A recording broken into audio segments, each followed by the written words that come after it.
दीन इस्लाम और अफजल कर दिया उसको, ख़त्म करके रिसालत रब ने अकमल कर दिया उसको। नबूवत की अमारत में बस एक ईंट बाकी थी, मेरे आका की आमद ने मुकम्मल कर दिया उसको। अस्सलाम वालेकुम फ्रेंड्स, मेरा नाम अरुजा और मैं अपने पेरेंट्स के दिल में हूँ।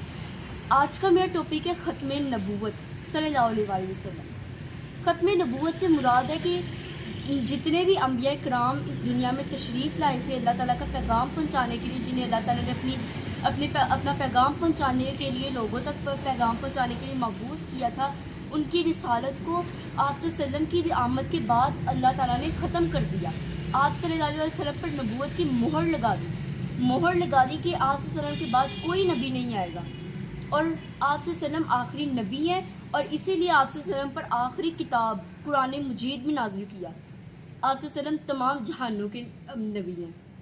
पता क्या है, जब आप सल्लम पैदा हुए थे ना, हमारे प्यारे नबी सल्लल्लाहु अलैहि वसल्लम, तब ना हज़रत आमना ने ना पूछा था हज़रत जिब्राइल से, या मैं पता नहीं कौन से फरिश्ते, हज़रत आमना से कहा था कि आपको पता है कि आपके बेटे ने, आपके फर्जंद ने क्या चूज़ किया है। मतलब उन्हें हमने एक थाली पेश की, उसके चारों कोनों के ऊपर एक एक मोती रखा हुआ था, और आपके मतलब बेटे ने उनमें से कोई भी मोती नहीं उठाया, यानी मशरिक मगरिब शुमाल जनूब इनका कोई भी मोती नहीं उठाया, बल्कि दरमियान में उंगली रखी, दरमियान वाला मोती उठाया ट्रे के।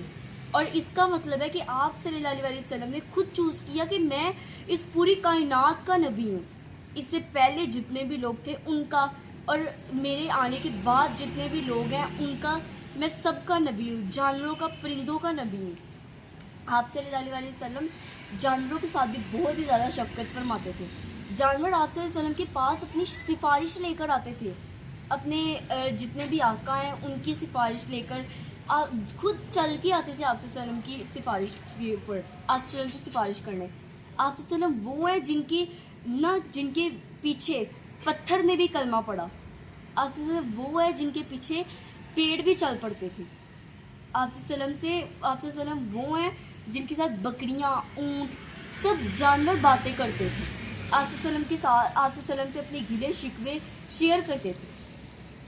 और फिर ये क्यों हमारे ज़माने में, जब अल्लाह ताला ने फरमा दिया कि आप सल्लल्लाहु अलैहि वसल्लम आखिरी नबी हैं, मा काना मुहम्मदुन अबा अहद मिन रिजालिकुम वलाकिन रसूलुल्लाह व खातमुन नबिय्यीन, इसका मतलब है और नहीं है मोहम्मद सल्लल्लाहु अलैहि वसल्लम तुम्हारे मर्दों में से किसी के बाप, और ना ही वो बल्कि वो खातिमुन नबिय्यीन है और अल्लाह के रसूल हैं। इस आयत का ये मतलब है, अल्लाह ताला ने खुद कुरान मजीद में फरमा दिया है कि आप सल्लल्लाहु अलैहि वसल्लम किसी मर्द के बाप नहीं है।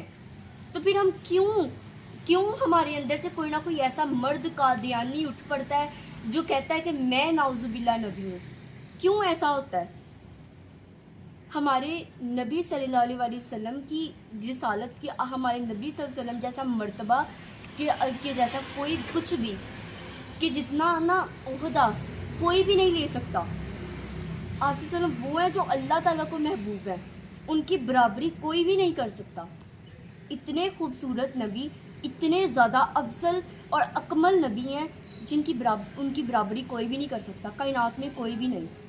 तो फिर क्यों कोई ना कोई कादियानी उठ पड़ता है कहने के लिए कि मैं नबी हूँ, नाउजुबिल्लाह, मैं मुझ पर वही हुई है। क्यों ऐसे उठ पड़ते हैं? क्यों हम शिरक करके, हम क्यों अपने आखिरी नबी को नहीं मानते?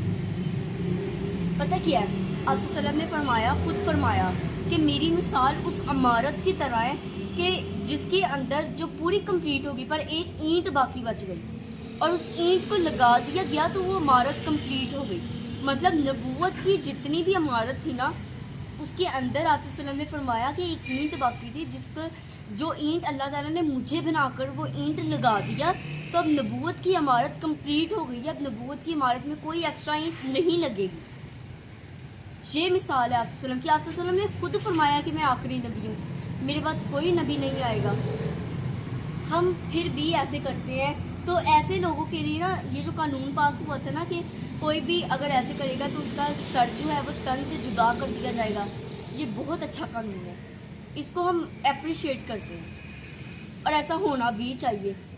ہمارے کوئی بھی ایسے ہوتا ہے نا، کچھ بھی ہوتا ہے مطلب آپ صلی اللہ علیہ وسلم کی گستاخی کرتا ہے کوئی، یا قرآن مجید کی گستاخی کرتا ہے، تو اسے جو مارتا ہے نا، اس قادیانی کو یا اس کو جس کو بھی مارتا ہے، اس کو جیل میں ڈال دیا جاتا ہے. کیوں؟ اس نے تو صحیح کام کیا، اس کو کیوں جیل میں ڈالا؟ ہمارے ایسے ہی ہوتا ہے، کوئی حق کے لیے آواز اٹھا لی نا ذرا سی بھی، اس کو نا ایسے مار دیا جاتا ہے. میری دوست مجھے کہتی کہ نا تم نا جس طرح باتیں کرتی نا، تم نا کڈس اکیڈمی کے باہر جا کے کہہ کے دکھانا، پھر تم صبح کو ملو گی نہیں. میں نے کہا کہہ لوں گی، میں اس کے سامنے بھی، میرے اندر ہمت ہے سچ بولنے کی. دیکھتے ہیں کہ کون نہیں ملے گا. پتہ کیا ہے، ہمارے یہ معاشرے میں ہے، جو سچ بولتا ہے نا، جو سچائی کو ابھارنا چاہتا ہے، اس کو ختم کر دیا جاتا ہے، اس کی جڑ سے ہی ختم کر دیا جاتا ہے، اکھاڑ دیا جاتا ہے. پر ہمارے ایسا، میرے خیال سے ایسا نہیں ہونا چاہیے، بلکہ ایسا ہونا ہی نہیں چاہیے، کیونکہ آپ صلی اللہ علیہ وسلم آخری نبی ہے اور ان کے بعد کوئی نبی نہیں آئے گا، اور وہی ہیں ہمارے آخری نبی، وہی ہیں جن کے اوپر نبوت کا جو سلسلہ ہے وہ ختم ہو چکا ہے، جن کے اوپر مہر لگا دی گئی ہے نبوت کی، جن کے بعد کوئی نبی نہیں آئے گا، وہی ہے بس. نگاہ عشق و مستی میں وہی اول، وہی آخر، وہی قرآن، وہی فرقان، وہی یاسین، وہی طہا. کیونکہ آپ صلی اللہ علیہ وسلم ہی ہے جو ہر حسن کے اندر، ہر جمال کے اندر آپ صلی اللہ علیہ وسلم ہی اول ہیں، اور آپ صلی اللہ علیہ وسلم ہی ہے جو سب سے افضل ہے. تو آج کا پھر میں ولاگ یہی پہ اینڈ کرتی ہوں. امید ہے آپ سب کو پسند آیا ہوگا. اللہ حافظ.